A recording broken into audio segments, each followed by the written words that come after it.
사람의 생명이 그 소유에 능능한 데에 있지 아니하니라 하시며. 아멘. 예수님께서 무리를 가르치실 때에 한 사람이 예수님께 우리 형을 명하여 내 유산을 자기와 나누게 해달라고 부탁을 합니다. 예수님께 도움을 청하는 사람은 형이 자기의 모든 유산을 차지했다고 생각하는 사람입니다. 그래서 예수님의 능력과 권위로 자기 유산을 찾고 싶어 하는 것입니다. 얼핏 보면 유산을 형에게 빼앗긴 억울한 동생이 억울함을 풀기 위해서 예수님께 도움을 청하는 것처럼 보입니다. 그런데 예수님은 이 사람을 위로하거나 이 사람 편을 들지 아니하고 오히려 이 사람을 책망합니다. 오늘 14절과 15절 말씀을 다시 한번 같이 읽도록 하겠습니다. 14절 15절 말씀입니다. 이르되 이 사람아 누가 나를 너의 재판장이나 물건 나누는 자로 세웠느냐 하시고 그들에게 이르시되 상가 모든 탐심을 물리치라 사람의 생명이 소유에 넉넉한 데 있지 아니하니라 하시고, 예수님은 억울한 일을 당했다고 하소연하는 동생을 책망하십니다. 왜 이 사람이 예수님께 책망을 받습니까? 예수님에게 책망을 받을 만한 이 사람의 모습은 어떤 모습입니까? 그 사람의 마음을 사로잡고 있는 생각이 예수님으로 하여금 그를 책망하게 했습니다. 예수님께서 말씀하시는 동안 그런 예수님의 말씀을 듣고 말씀을 묵상하며 말씀에 어떻게 순종할지, 말씀에 어떻게 반응할지를 생각하는 대신에 예수님께 어떻게 말씀을 들어야 형에게 빼앗긴 유산을 찾을 수 있을까, 그 생각에 빠져 있었습니다. 예수님의 말씀에는 관심이 없고 돈에만 관심이 쏠려 있는 이 사람에게 예수님은 상가 탐심을 물리치라고 말씀하고 있는 것입니다. 오늘 이 말씀을 통해서 예수님께서 말씀하시는 탐심이 무엇인지를 깨달을 수 있습니다. 예수님께서 말씀하시는 탐심이란 돈이 생각과 마음을 지배하는 상태임을 알 수 있습니다. 탐심은 윤리적인 문제가 아닙니다. 관심의 문제고 마음과 생각의 문제입니다. 윤리적으로 문제가 없다 할지라도 부당한 이득을 취하거나 분에 넘치는 욕심을 부리지 않았다 할지라도 우리의 생각과 마음이 돈의 지배를 받고 있다면 이미 우리 마음은 탐심에 사로잡힌 것입니다. 요즘 여러분의 관심사는 무엇입니까? 여러분의 생각과 마음을 사로잡고 있는 것은 무엇입니까? 그것이 혹 돈이라면 어쩌면 우리도 탐심에 빠진 것일 수 있을 것입니다. 예수님께 유산을 찾아달라고 하는 사람의 또 다른 문제점은 관계보다 돈을 더 중요하게 생각하고 있다는 것입니다. 예수님께서는 성경이 말하는 바를 요약하면서 하나님 사랑하고 이웃 사랑하는 것이라 말씀하셨습니다. 그런데 이 사람은 하나님과 이웃을 사랑하기보다 돈을 더 사랑합니다. 하나님과의 관계, 사랑과의 관계를 중요하게 여기기보다 돈을 더 중요하게 여기고 있습니다. 공개적으로 많은 사람 앞에서 형이 독차지한 유산을 돌려받게 해달라고 한 것은 형과의 관계보다 돈을 더 중요하게 여기는 데서 온 그러한 행동이라 할 수 있습니다. 동생의 행동 속에는 형과의 관계가 깨어지는 한이 있더라도 자기 돈은 손해보지 않겠다는 강한 의지가 들어 있습니다. 형제 관계를 좋게 유지하게 바랬다면 이렇게 행동하지는 않았을 것입니다. 이 사람의 마음속에는 자기의 돈만 찾을 수 있다면 형과의 관계가 깨어져도 그것을 감수하겠다는 생각이 깔려 있습니다. 형은 잃어도 자기 돈은 잃지 않겠다는 생각입니다. 관계보다 돈을 더 중요하게 여기는 마음입니다. 관계보다 돈을 더 중요하게 여기는 마음이 예수님이 말씀하시는 탐심입니다. 우리의 마음이 관계보다 돈을 더 중요하게 생각하고 있다면 우리는 어쩌면 이미 탐심에 사로잡혀 있는지 모릅니다. 돈 때문에 관계가 깨어져도 내 돈을 지켜야겠다는 마음이 있다면 주님 보실 때 우리 마음은 탐심에 사로잡힌 것일 수도 있습니다. 옳고 그름의 문제가 아닙니다. 설령 내가 옳다 할지라도 나의 주장이 정당하다 할지라도 돈 때문에 관계를 깰 생각을 하고 있다면, 관계보다 돈을 택한다면 그것은 예수님 관점에서 볼 때 탐심에 사로잡힌 것입니다. 그런데 안타깝게도 많은 사람들이 탐심에 사로잡혀 관계보다 돈을 더 선택하고 있습니다. 오늘 본문에 등장하는 형제와 같은 경우를 우리는 수없이 많이 보고 듣고 경험하고 있습니다. 믿는 우리도 이 일에 대해서 자유할 수 없습니다. 수년 전에 저희 아버님이 돌아가셨습니다. 아버지 장례를 치른 후에 많지도 않은 유산 문제로 제 마음이 좀 불편했습니다. 저는 참고로 막내입니다. 형님네가 아버지의 유산 대부분을 물려받았기 때문입니다. 평생 형님네에서 아버지를 모셨습니다. 그래서 평생 재산을 공유했기 때문에 아버지의 재산과 형님네의 재산을 나누는 것은 무의미하고 쉽지 않았습니다. 그래서 형님네에서 아버지의 재산을 물려받는 것이 지극히 자연스럽고 당연한 일이었습니다. 그런데도 제 마음이 좋지 않았습니다. 뭔가 손해를 봤다는 느낌이 있고 나는 좀 억울하다는 마음이 있었습니다. 성도들에게 설교하면서 여러 차례 돈이 아니라 관계를 선택하라고 했습니다. 돈을 잃어도 관계를 잃으면 안 된다고 설교했습니다. 돈을 잃으면 다시 찾을 기회가 있지만 관계를 깨어버리면 다시 회복하기 어렵다고도 했습니다. 그런데 유산 문제로 마음이 편치 않은 제 모습을 보면서 속도 상하고 참 많이 부끄러웠습니다. 다행히도 하나님께서 은혜를 주셔서 돈이 아닌 관계를 선택할 수 있게 하셨지만 제 속에 잠자고 있는 탐심을 보는 기회가 되었습니다.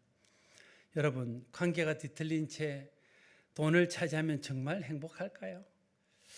관계를 깨더라도 돈을 얻기만 하면 정말 행복할 수 있습니까? 부모를 등지고 살아도 돈을 좀 많이 챙기면 행복합니까? 형제 다시 안 봐도 유산 좀 더 많이 받으면 진짜 행복할 수 있을까요? 그런데도 많은 사람이 탐심에 사로잡혀서 관계보다 돈을 택함으로 돈은 지키지만 관계를 잃어버리는 어리석은 선택을 하고 있습니다. 그래서 진짜 행복을 놓쳐버리고 채워지지 않는 허기진 마음으로 살아가고 있는 것입니다. 예수님은 상과 탐심을 물리치라 하시면서 사람의 생명이 그 소유에 넉넉한 데 있지 않다 말씀하십니다. 사람의 행복이 소유에 넉넉한 데 있지 않다는 말씀입니다. 참된 행복과 만족은 돈이 주는 것처럼 보여도 실제로는 좋은 관계에서 얻을 수 있는 것입니다. 우리가 말할 때 여행을 갈 때 어디를 가느냐보다 누구랑 가느냐가 더 중요하다고 말합니다. 음식을 먹을 때 무엇을 먹느냐보다 누구랑 함께 먹느냐가 더 중요하다고도 합니다.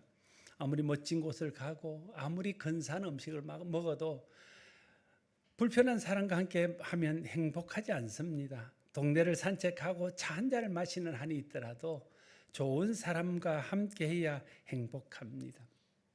돈이 아닌 관계가 행복의 결정적인 요소입니다.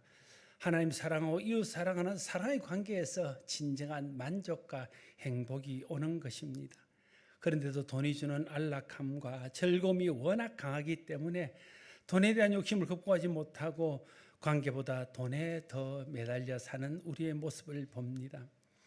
여러분, 관계를 생각하지 않고 돈을 선택한다면 그 마음은 이미 탐심에 사로잡혀 있는 것입니다. 일단 우리 마음이 탐심에 사로잡히면 돈이 우리 인생의 목적이 됩니다. 돈이 목적이 되면 나머지는 다 돈을 위한 수단이 되어버립니다. 그래서 돈을 모으고 돈을 늘리는 일에 도움이 되는 수단은 붙들고 돈에 도움이 되지 않고 자기 돈을 헛는 수단은 버리게 되는 것입니다. 수단은 버릴 수 있어도 목적은 버릴 수 없습니다. 그래서 돈이 목적이 되면 절대 돈을 버리지 못합니다. 돈이 없으면 살 수 없다고 생각하게 되어버립니다. 그래서 돈에 걸림돌 되는 수단을 하나둘 버립니다. 돈 때문에 어떤 사람은 하나님을 버립니다. 겉으로는 하나님을 버리지 않았지만 마음으로 하나님을 버리는 사람도 있습니다. 말씀을 버리고 말씀에 순종하기를 포기해 버립니다. 부모도 형제도 이웃도 자기의 돈을 지키는 일에 걸림돌이 되면 그것을 버리게 됩니다. 인생을 산다는 것은 매 순간 돈을 경험하는 것입니다. 돈의 위력을 경험하는 것입니다. 매 순간 돈의 위력을 경험하면서 돈의 맛을 알게 되는 것입니다.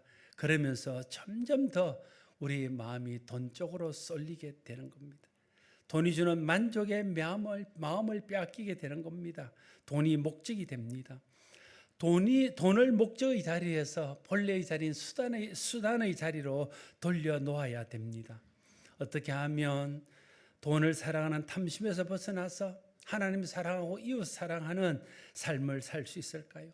어떻게 하면 돈이 아닌 하나님이 목적이 되고 사람이 목적이 되는 삶을 살 수 있을까요? 아주 단순하게 말하면 은혜 받아야 됩니다. 은혜 받는다는 것은 무엇입니까? 오늘 말씀이 좋았어. 오늘 말씀이 참 내 마음에 와 닿았어. 그렇게 하는 것이 은혜 받는 것입니까? 오늘 찬양이 참 은혜로웠어. 찬양이 참 좋았어. 그러면 우리가 은혜 받은 것입니까? 은혜 받았다는 것은 그렇게 가벼운 것이 아닙니다.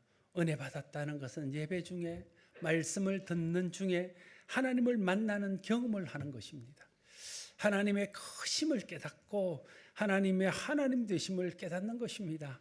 하나님의 사랑과 하나님의 선하심을 깨닫는 것입니다. 예수가 그리스도시고 예수의 죽음이 나를 위한 것이고 예수 그리스도를 믿음으로 내가 영원히 살고 영원히 생명을 얻는다는 것을 다시 한번 깨닫게 되는 것입니다. 오늘도 여전히 나와 함께 동행하시는 살아계신 하나님을 경험하는 것입니다. 내 생각이 바뀌고 가치관이 변화가 일어나는 것입니다. 이런 경험을 할 때 내가 은혜 받았다, 내가 은혜 받았구나 이렇게 말할 수 있는 것입니다. 사람들이 돈을 날마다 경험하는데 은혜를 경험하지 못하니까 마음이 돈으로 쏠리게 되는 겁니다. 은혜를 경험해야 마음과 생각이 돈으로 쏠리는 것을 막을 수 있습니다. 예배 중에 은혜를 경험하고 말씀을 듣고 말씀을 읽고 말씀을 묵상하는 중에 은혜를 경험하고 엎드려 주님 앞에 기도하는 중에 하나님의 은혜를 경험하고 성도의 교제를 나누고 봉사하는 중에 하나님의 은혜를 경험하고 우리의 일상의 삶 속에서 하나님의 은혜를 경험해야 됩니다. 탐심을 이기는 것은 하나님의 은혜입니다. 우리가 마음이 물질에 사로잡힌 탐심은 우리의 마음이 은혜에 사로잡힌 은혜의 마음으로 극복할 수 있는 것입니다. 로마서 10장 17절 말씀에 이렇게 말합니다. 로마서 10장 17절 말씀을 같이 한번 읽겠습니다. 그러므로 믿음은 들음에서 나며 들음은 그리스도의 말씀으로 말미암아. 우리가 무엇을 듣는가가 우리의 믿음을 결정합니다. 여러분의 자녀 중에 누군가가 굉장히 부정적인 생각을 갖고 부정적인 말을 하는 아이가 있다면 어쩌면 부모님들이 계속해서 부정적인 말을 해서 그럴 수 있습니다. 여러분의 자녀 중에 누군가가 굉장히 긍정적인 아이가 있다면 어쩌면 그것은 그 아이가 긍정적으로 태어나서가 아니라 부모의 긍정적인 모습을 보고 긍정적인 말을 듣고 그 마음속에 긍정적인 믿음이 생겨서 그랬을 수 있습니다. 믿음은 듣는 대로 결정되어지는 것입니다. 믿음은 들음에서 나는 것입니다. 말씀이 관심이 없어서 말씀 듣지 않고 돈의 가치를 둔 세상의 소리를 계속해서 들으면 우리 속에 돈에 대한 믿음이 생깁니다.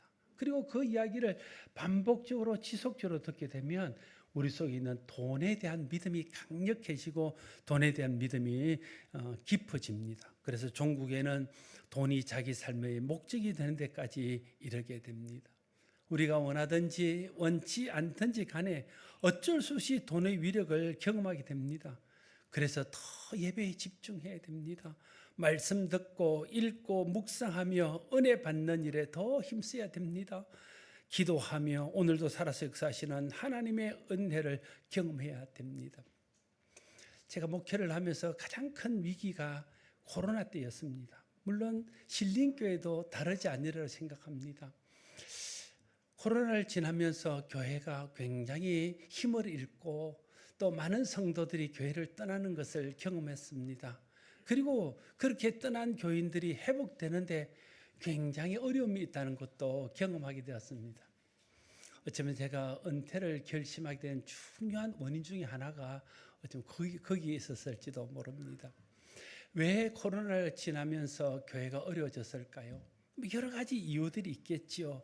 그러나 제가 생각하는 가장 중요한 이유는 코로나 기간 동안 예배가 제한을 받고 많은 사람들이 예배에 나오는 것들을 좀 두려워하고 예배에 나오는 것들을 좀 등한히 하다 보니까 말씀 듣는 일에 소홀하게 되고, 그래서 많은 사람들이 집에서 영상으로 예배를 드리지만 그러나 나와서 집중적으로 말씀을 듣고 기도하고 말씀을 묵상하는 그런 데까지 이르지 못하게 되니까 말씀을 듣지 못하는 기갈 때문에 우리의 믿음이 점점 약해지고 어느 순간에 믿음을 잃어버려서 교회를 떠나버리는 그런 현상들이 나타나게 된 것입니다.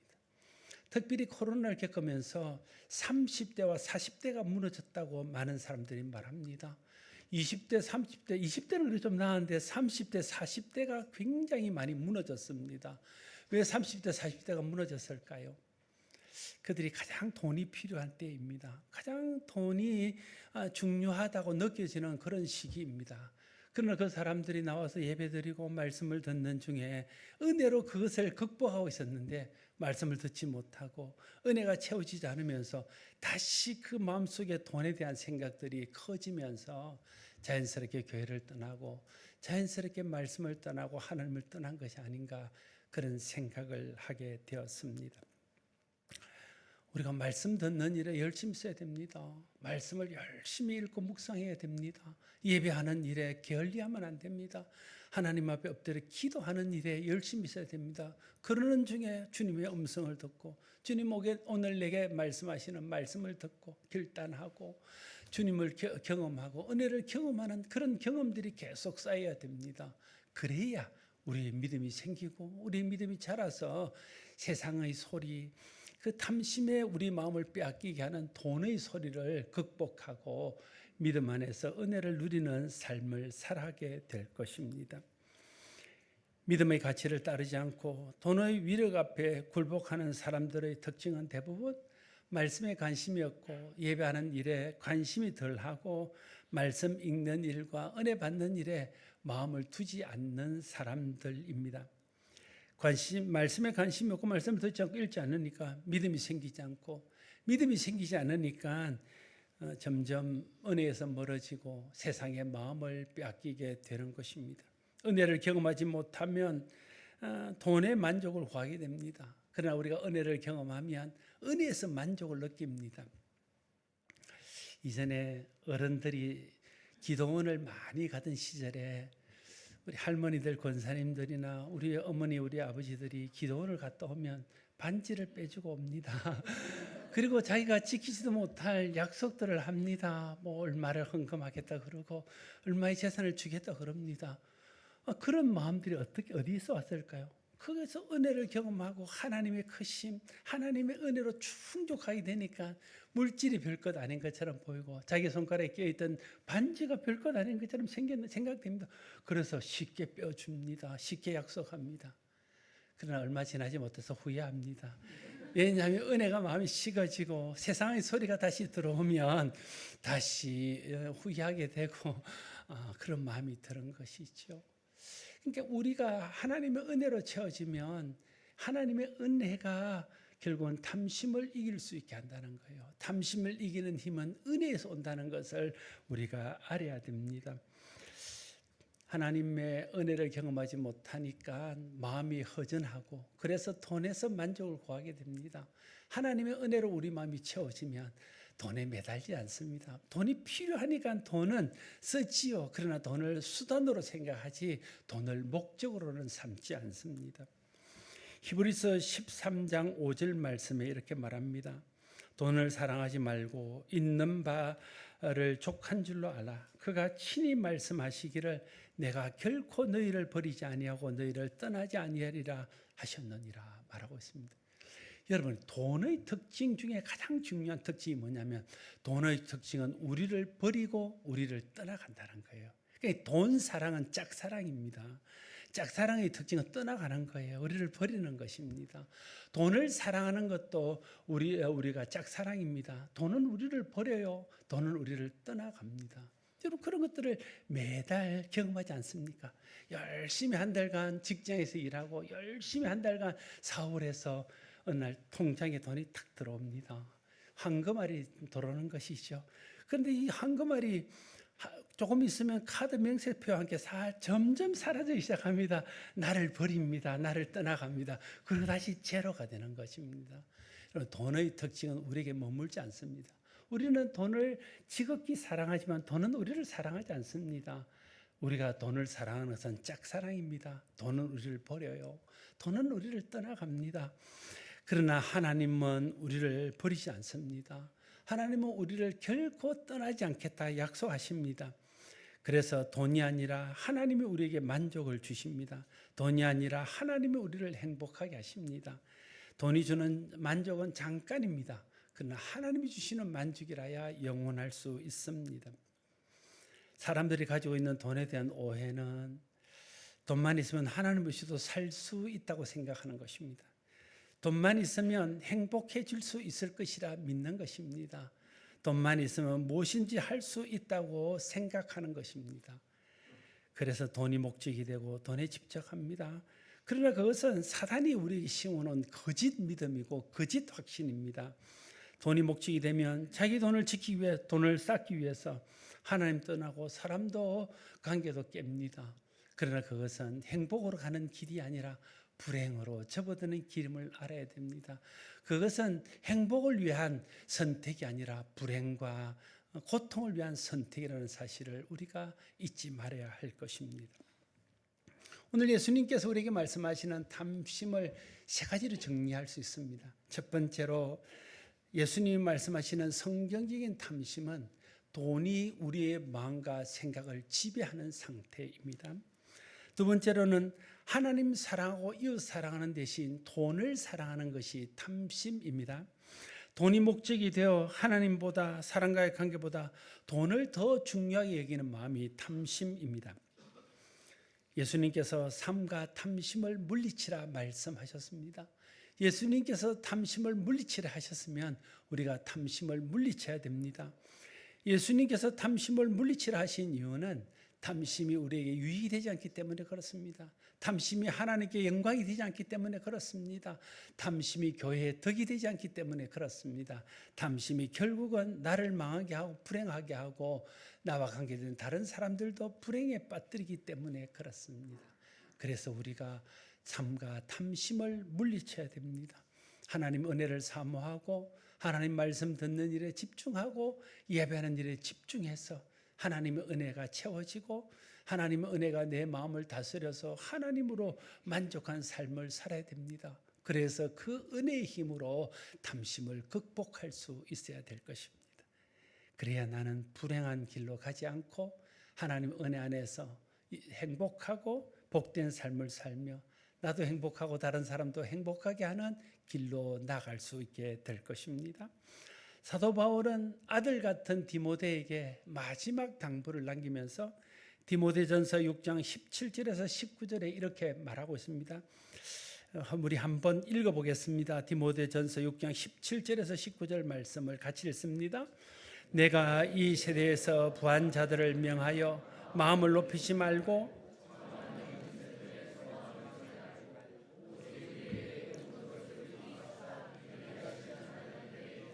선을 행하고 선한 사업을 많이 하고 나누어 주기를 좋아하며 너그러운 자가 되게 하라. 이것이 장래에 자기를 위하여 좋은 터를 쌓아 참된 생명을 취하는 것입니다. 사도 바울이 하나님 은혜로 변화받고 구원받고 또 하나님의 복음 사업을 감당한 후에 그 자기가 받은 은혜, 자기가 받은 그 사역을 제자요 아들 같은 디모데에게 물려주면서 마지막으로 이렇게 말하는 것입니다. 네가 다른 사람들을 가르치고 다른 사람들에게 말씀을 전할 때 이 말은 꼭 해줘라.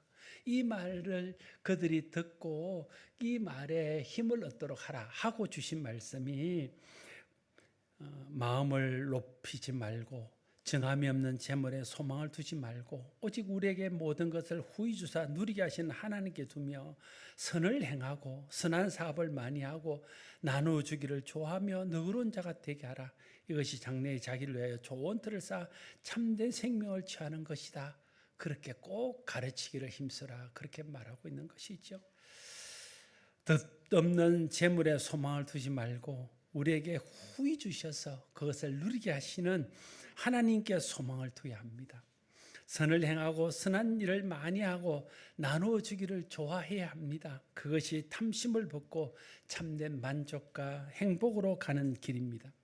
은혜를 경험하고 그 은혜의 힘으로 돈으로 만족을 삼는 탐심을 물리치고 하나님께 소망을 두고 선을 행하고 선한 사업을 많이 하고 나눠주기를 좋아하는 여러분 되시기를 바랍니다.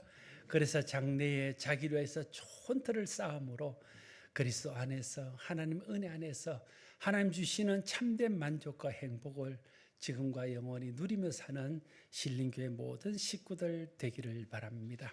기도하겠습니다.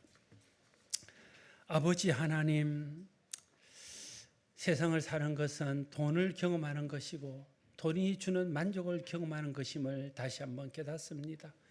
그래서 우리 마음이 돈으로 기울어져서 돈을 목적으로 삼음으로 하나님도 떠나고 말씀도 떠나고 또 관계도 끼어버리는 어리석은 선택을 하는 것을 보게 됩니다. 하나님, 우리가 은혜가 필요하고 하나님의 은혜로 만족을 삼아야 그래야 탐심에 빠지지 않을 텐데 성령님 우리 마음을 주장하시고 하나님 우리에게 은혜 주셔서 마음을 탐심에 빼앗기지 않게 하시고 돈이 삶의 목적이 되지 않게 하여 주시고 그리스도 안에서 은혜를 누리며 하나님 주시는 은혜를 많은 사람과 나눔으로 참 만족과 참 행복을 계속해서 누리며 사는 우리 모두가 되게 하여 주시옵소서. 예수님 이름으로 기도드리옵나이다. 아멘.